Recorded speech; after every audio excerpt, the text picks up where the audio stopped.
A reading from the letter to the Hebrews. Brothers and sisters, Lectura de la carta a los Hebreos. Hermanos, ¿para qué seguir? No me da tiempo de referir la historia de Gedeón, Barak, Sansón, Jefté, David, Samuel y los profetas. Estos, por medio de la fe, subyugaron reinos y practicaron la justicia. Obtuvieron promesas, amordazaron fauces de leones, apagaron hogueras voraces, esquivaron el filo de la espada, se curaron de enfermedades, fueron valientes en la guerra, derrotaron ejércitos extranjeros. Hubo mujeres que recobraron resucitados a sus caídos, pero otros fueron tundidos a golpes y rehusaron el rescate para obtener una resurrección mejor. Otros pasaron por la prueba de la flagelación ignominiosa, de las cadenas y la cárcel. Los apedrearon, los cerraron, murieron a espada, rodaron por el mundo, vestidos con pieles de oveja y de cabra, faltos de todos, oprimidos, maltratados. El mundo no era digno de ellos, vagabundos por desiertos y montañas, por grutas y cavernas de la tierra. Y todos estos, aún acreditados por su fe, no consiguieron lo prometido.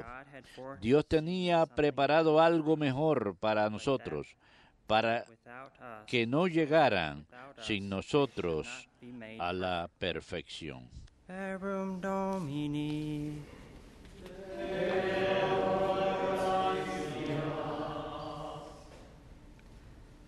Let your hearts take comfort. Sean fuertes y valientes de corazón los que esperan en el Señor. Sean fuertes y valientes de corazón los que esperan en el Señor. Qué bondad tan grande, Señor, reservas para tus fieles y concedes a los que a ti se acogen a la vista de todos. Sean fuertes y valientes de corazón los que esperan en el Señor. En el asilo de tu presencia los escondes de las conjuras humanas, los ocultas en tu tabernáculo, frente a las lenguas pendencieras. Sean fuertes y valientes de corazón los que esperan en el Señor. Bendito el Señor que ha hecho por mí prodigios de misericordia en la ciudad amurallada. Sean fuertes y valientes de corazón los que esperan en el Señor. Yo decía en mi ansiedad, me has arrojado de tu vista, pero tú escuchaste mi voz suplicante cuando yo te gritaba. Sean fuertes y valientes de corazón los que esperan en el Señor. Amen al Señor, fieles suyos. El Señor guarda a sus leales y paga con creces a los soberbios. Sean fuertes y valientes de corazón los que esperan en el Señor.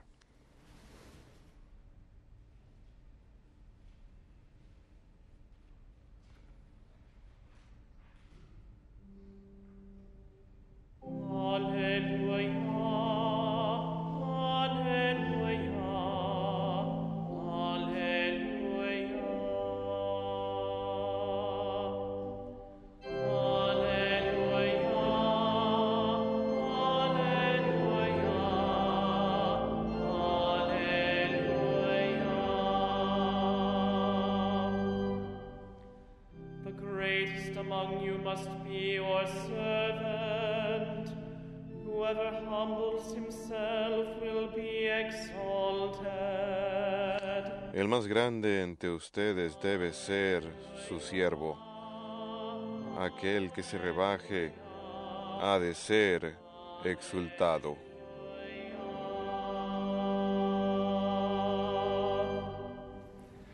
Dominus vobiscum. Lectio Sancti Evangelii secundum Marcum.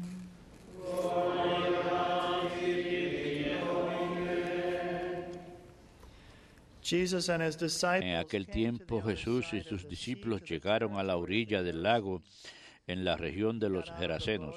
Apenas desembarcó, le salió al encuentro desde el cementerio donde vivían las tumbas un hombre poseído de espíritu inmundo, ni con cadenas podía ya nadie sujetarlo.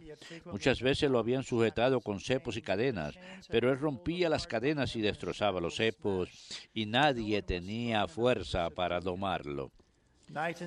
Se pasaba el día y la noche en los sepulcros y en los montes gritando e hiriéndose con piedras. Viendo de lejos a Jesús, se echó a correr, se postró ante él y gritó a voz en cuello: ¿Qué tienes que ver conmigo, Jesús, Hijo de Dios Altísimo? Por Dios te lo pido, no me atormentes. Porque Jesús le estaba diciendo: espíritu inmundo, sal de este hombre. Jesús le preguntó: ¿cómo te llamas? Él respondió: me llamo Legión, porque somos muchos. Y le rogaba con insistencia que no lo expulsara de aquella comarca. Había cerca una gran piara de cerdos osando en la falda del monte. Los espíritus le rogaron: déjanos ir y meternos en los cerdos. Él se lo permitió. Los espíritus inmundos salieron del hombre y se metieron en los cerdos, y la piara, unos 2000, se abalanzó acantilado abajo al lago y se ahogó en el lago. Los porquerizos se echaron a correr y dieron la noticia en el pueblo y en el campo, y la gente fue a ver qué había pasado. Se acercaron a Jesús y vieron al endemoniado que había tenido la legión, sentado, vestido y en su juicio. Se quedaron espantados. Los que lo habían visto le contaron lo que había pasado al endemoniado y a los cerdos. Ellos le rogaban que se marchase de su país. Mientras se embarcaba, el endemoniado le pidió que lo admitiese en su compañía, pero no se lo permitió, sino que le dijo: vete a casa con los tuyos y anúnciales lo que el Señor ha hecho contigo por su misericordia. El hombre se marchó y empezó a proclamar por la Decápolis lo que Jesús había hecho por él. Todos se admiraban. Verbum Domini.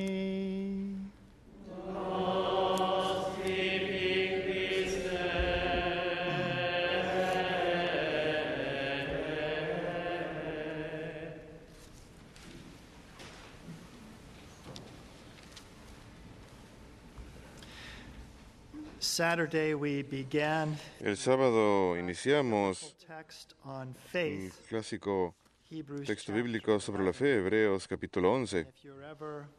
Y si alguna vez se encuentran en un momento difícil de su fe, les recomiendo que lean fervorosamente y mediten sobre Hebreos capítulo 11. El día de hoy continuamos este capítulo sobre la fe, y el autor recuenta las diferentes figuras del Antiguo Testamento que fueron hombres y mujeres de gran fe: Gedeón, Sansón, David, Samuel.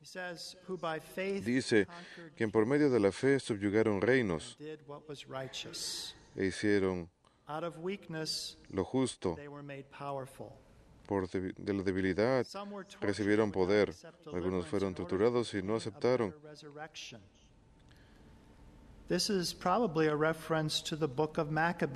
Alivio, prefiriendo una mejor resurrección. Esto va en referencia al libro de Macabeos, cuando se proclama la fe en la resurrección en medio de la tortura, incluso después de que Cristo hubiese venido. Fueron puestos a prueba. Dios tenía preparado algo mejor para nosotros, para que pudiésemos ser mejorados como personas. No fue sino hasta que Jesús abriese el camino para la gloria que los justos del Antiguo Testamento ingresaron a la heredad, pero sin embargo fueron capaces de verlo desde una distancia. En el libro de Macabeos profesaron su fe en la vida después de la muerte. Eso también lo vemos en el libro de sabiduría, en la literatura de la sabiduría, pero lo estaban observando desde lejos. No fue sino hasta que Cristo vino y abrió el camino hacia la gloria, hacia el cielo, que entonces fueron capaces de obtener lo que vieron desde la distancia. Examinemos esta virtud de la fe. Santo Tomás de Aquino dice lo siguiente acerca de la fe. Alguien puede objetar que es tonto creer en algo que uno no puede ver. Sin embargo, la vida en este mundo sería imposible si solamente creyésemos en lo que podemos ver. ¿Cómo podemos vivir sin creer en los demás? ¿Cómo puede un hombre creer que su padre es tal o tal persona? Algunos hombres pueden encontrar necesario creer en los demás acerca de asuntos que no puede conocer por su propia cuenta, así que todos nosotros no conocemos a partir de nuestra propia experiencia quién es nuestro propio Padre.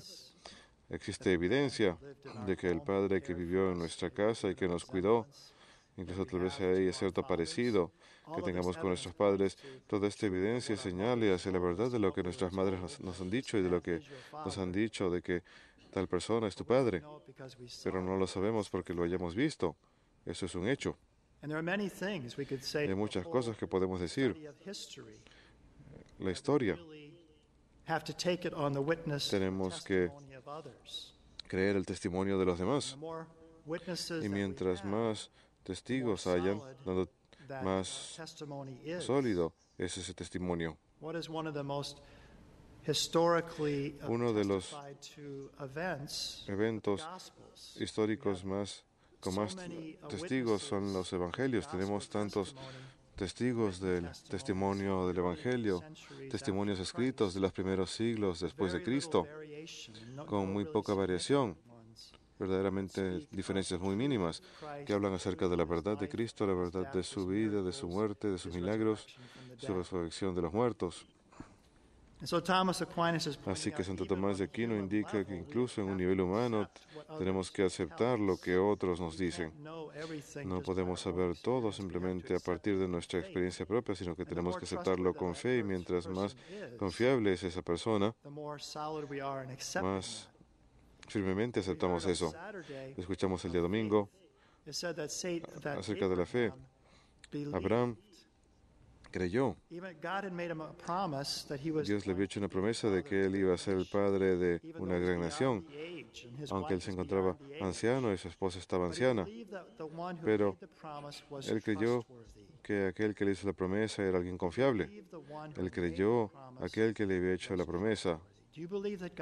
¿Ustedes creen que Dios es confiable? ¿Que Él nunca miente? ¿Que lo que Él dice es la verdad? Y eso verdaderamente es de lo que se trata la fe. Yo creo, al igual que Abraham, nuestro padre en la fe, al igual que él cree.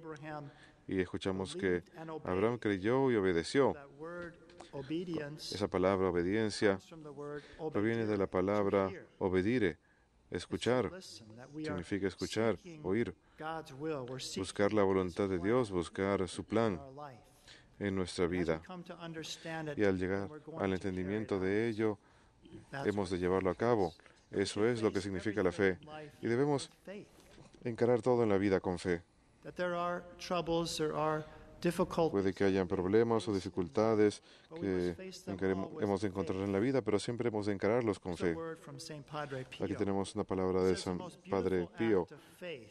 La obra de fe más maravillosa es aquella hecha en las tinieblas, en la oscuridad, en sacrificio y con esfuerzo extremo. Así que en la vida, cuando a veces tenemos tragedias o dificultades, hemos de encararlas con fe. Pero la fe, una fe que dice: Dios, creo que existes, Dios, creo en tu bondad, Dios, creo que tienes mi mejor interés en mente y que únicamente permites que la tragedia y el mal y las tribulaciones ocurran únicamente porque vas a convertirlo en algo para mi bienestar eterno y espiritual. Yo creo, así que encaramos todo con esa fe que vemos en los grandes de la antigüedad. Todos estos fueron probados por causa de su fe. Y este capítulo también dice: sin fe es imposible agradar a Dios. Aquí tenemos palabras del beato Charles de Foucault. Es casi siempre la fe lo que el Señor alaba y recompensa. A veces alaba el amor, a veces la humildad, pero esto es raro. La fe, aunque no es la virtud suprema, la caridad tiene ese primer lugar. Sin embargo, es lo más importante porque es la base de todas las demás, incluyendo la caridad. Y es la fe más rara, la fe que inspira todas las demás acciones, fe en lo sobrenatural, que le quita la máscara al mundo y revela a Dios en todo, lo cual vuelve insignificantes las palabras imposible, angustia, peligro y temor.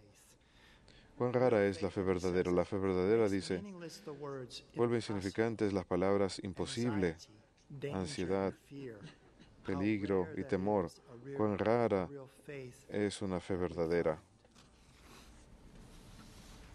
Bien, ahora, bajo la luz del santo que celebramos el día de hoy, San Juan Bosco, hay otro pasaje del Nuevo Testamento que tiene que ver con la fe, que también me parece muy apropiado para el santo de hoy, San Juan Bosco, y proviene de la carta a Santiago. Si un hermano o hermana está mal vestido y le falta alimento diario, y alguien le dice, vaya, anda, ve en paz, permanece lleno y bien arropado, ¿qué es lo que el profeta hace? La fe por sí sola, si no va acompañada de obras, está muerta. Así que sí, creemos y hay razones para creer. No solamente se trata de un deseo humano. Vemos tanta evidencia de Dios y de la realidad de Dios. Me gusta algo que Peter Crave dijo. Dijo que Dios no nos da tantas pruebas con respecto a su existencia como para que estemos obligados a aceptarlo, y no nos da tan poquitas evidencias como para que nunca podamos encontrarlo, sino nos da suficientes evidencias para que aquellos que tengan la buena voluntad y deseo de buscarlo y vivir de acuerdo a su voluntad lo puedan encontrar. Eso es fe. Así que creemos porque vemos evidencia, porque por nuestro propio bautismo hemos recibido el don de la fe, compartimos el conocimiento de Dios de sí mismo, pero esta fe entonces tiene que ser puesta en práctica. Debe obrar a través del amor, y esto es lo que vemos en este gran santo que celebramos el día de hoy, San Juan Bosco, quien ha sido llamado el hombre que cambió al mundo. Los salesianos son la segunda orden religiosa más grande del mundo, y una de las razones por las que podemos decir que la Iglesia Católica es la organización caritativa más grande del mundo. En gran parte le podemos dar crédito también a los salesianos por su obra. Tenemos su obra aquí también presente en nuestra diócesis en Birmingham. Unos 40,000 miembros, padres, hermanos, hermanas y cooperadores salesianos en más de 130 países en todo el mundo. Participan en obras de caridad. Y San Juan Bosco, quien vivió en el siglo XIX, él murió a la edad de 72 años en este día, en 1888. El Papa Pío XI, quien lo conoció de joven y quien fue el que lo beatificó y canonizó, dijo lo siguiente, dijo, Dios le dio una magnanimidad de corazón tan abundante como las arenas del mar, de la playa. La magnanimidad significa una grandeza de alma, una grandeza de corazón que quiere hacer grandes cosas por Dios, y esto es lo que Pío XI dijo, que caracterizaba el corazón de San Juan Bosco. Como niño, su padre había fallecido cuando él tenía solamente 2 años de edad, así que su familia pasó dificultades.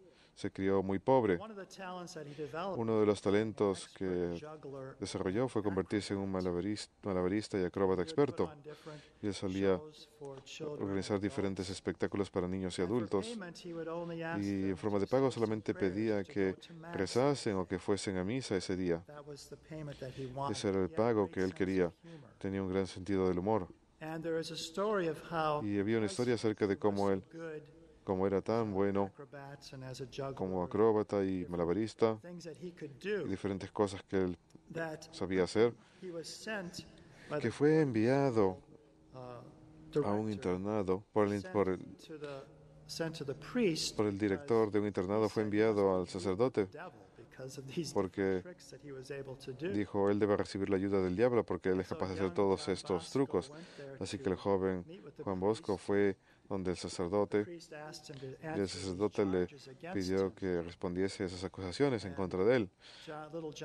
Y el pequeño Juan Bosco dijo, ¿qué hora es? El sacerdote fue a mirar su reloj y no lo tenía. Se lo había quitado cuando le dio la mano. Así que se rieron al respecto y simplemente le explicó que no, ese no era el caso en absoluto.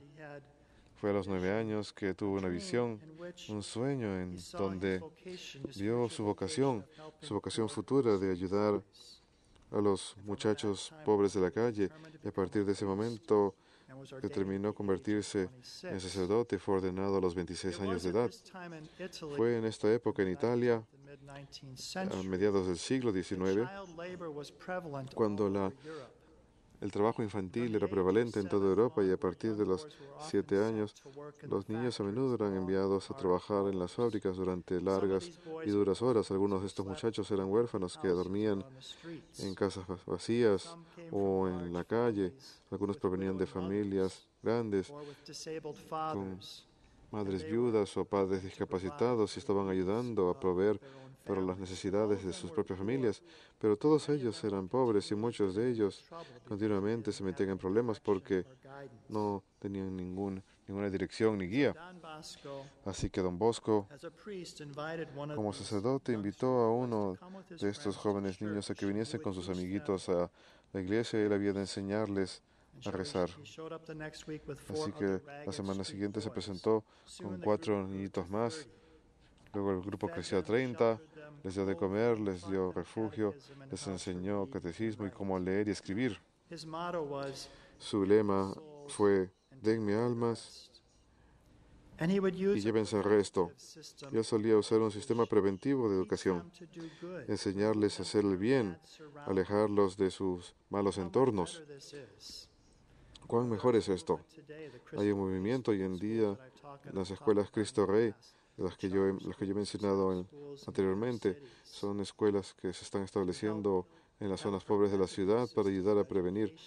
Tienen un sistema preventivo de educación para que no solamente se trate de curar la enfermedad, en donde la gente llegue al punto de que caen en la cárcel, sino educarlos para prevenir que lleven una vida de disolución y crimen, enseñarles el bien, alejarlos de los malos entornos.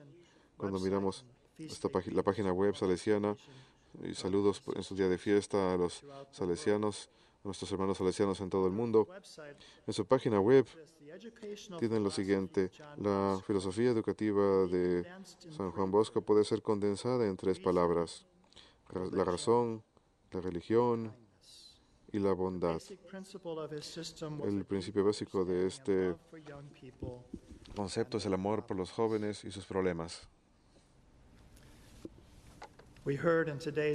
Escuchamos en el oficio de las lecturas del día de hoy esta carta de San Juan Bosco, y dijo a otros miembros de su orden: primero que nada, si deseamos parecer preocupados por la verdadera felicidad de nuestros hijos adoptivos y si queremos que ellos cumplan su deber, nunca hemos de olvidar que estamos tomando el lugar de los padres de estos queridos niños.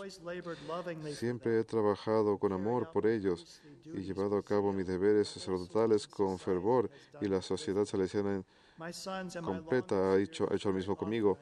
Mi experiencia a menudo he tenido que ser convencido de esta gran verdad. Es más fácil enojarse que controlarse a uno mismo, y más fácil amenazar a un niño que persuadirlo. Sí, efectivamente, es más fácil ser persistente y castigar nuestra propia impaciencia y orgullo que corregir a los niños. Debemos ser firmes, pero buenos, y ser pacientes con ellos. De hecho, cuando fue ordenado al sacerdocio, una de las resoluciones que él tomó fue que esa debilidad en caridad de San Francisco de Sales había siempre de guiarlo. Y esa es la razón por la que él llamó a la congregación que él había de fundar la Congregación de los Salesianos de San Francisco de Sales, la Congregación de San Francisco de Sales. Los llamamos los salesianos, no los bosquenses, aunque reconocemos a San Juan Bosco como su fundador.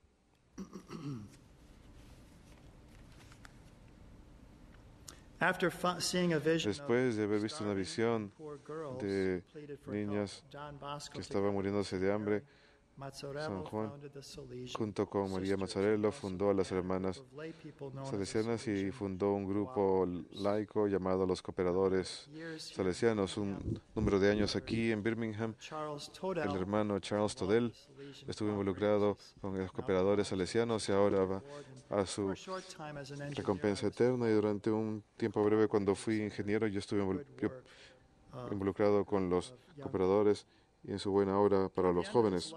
Hacia el final de su vida, muchos le pidieron a Don Bosco que descansase. Él contestó: primero díganle al diablo que descanse y luego yo le pondré a descansar. El Evangelio de Dios nos recuerda de la realidad del mal y vemos que Jesús es aquel que vence el mal. Mañana, cuando continúe la carta a los Hebreos, hemos de escuchar las siguientes palabras. Por lo tanto, como estamos rodeados con una nube de testigos tan grande, también eliminemos toda carga de pecado que tengamos encima y busquemos con perseverancia la recompensa guardada para nosotros y mantengamos la mirada en Jesús, el líder y perfeccionador de nuestra fe. Queridos hermanos, mantengamos la mirada fija en Jesús, perseveremos en la carrera, continuemos siendo hombres y mujeres de fe, pongamos en acción esa fe a través de la caridad, en cualquier manera que el Señor quiera usarnos el día de hoy y el resto de nuestros días. Puede que no fundemos un gran grupo, al igual que San Juan Bosco, puede que lo podemos hacer de maneras muy simples y sencillas. Primero que nada, debemos empezar en nuestros propios hogares la práctica de la caridad. Puede ser, como San Juan Bosco dijo, dejar que la dulzura y la caridad de San Francisco de Sales que nos guíe en todas las cosas, en nuestra relación con las demás personas, en nuestras relaciones con las demás personas el día de hoy, para que todos nosotros coloquemos nuestra fe en acción, nuestra fe que obre a través del amor, dijo San Juan Bosco. Ayúdanos a hacer esto para que algún día podamos unirnos a esta gran nube de testigos, los santos de la antigüedad y los santos que celebramos el día de hoy. Unámonos a ellos para mantengamos la mirada fija en el Señor para siempre en la gloria, en la visión beatífica. Amén.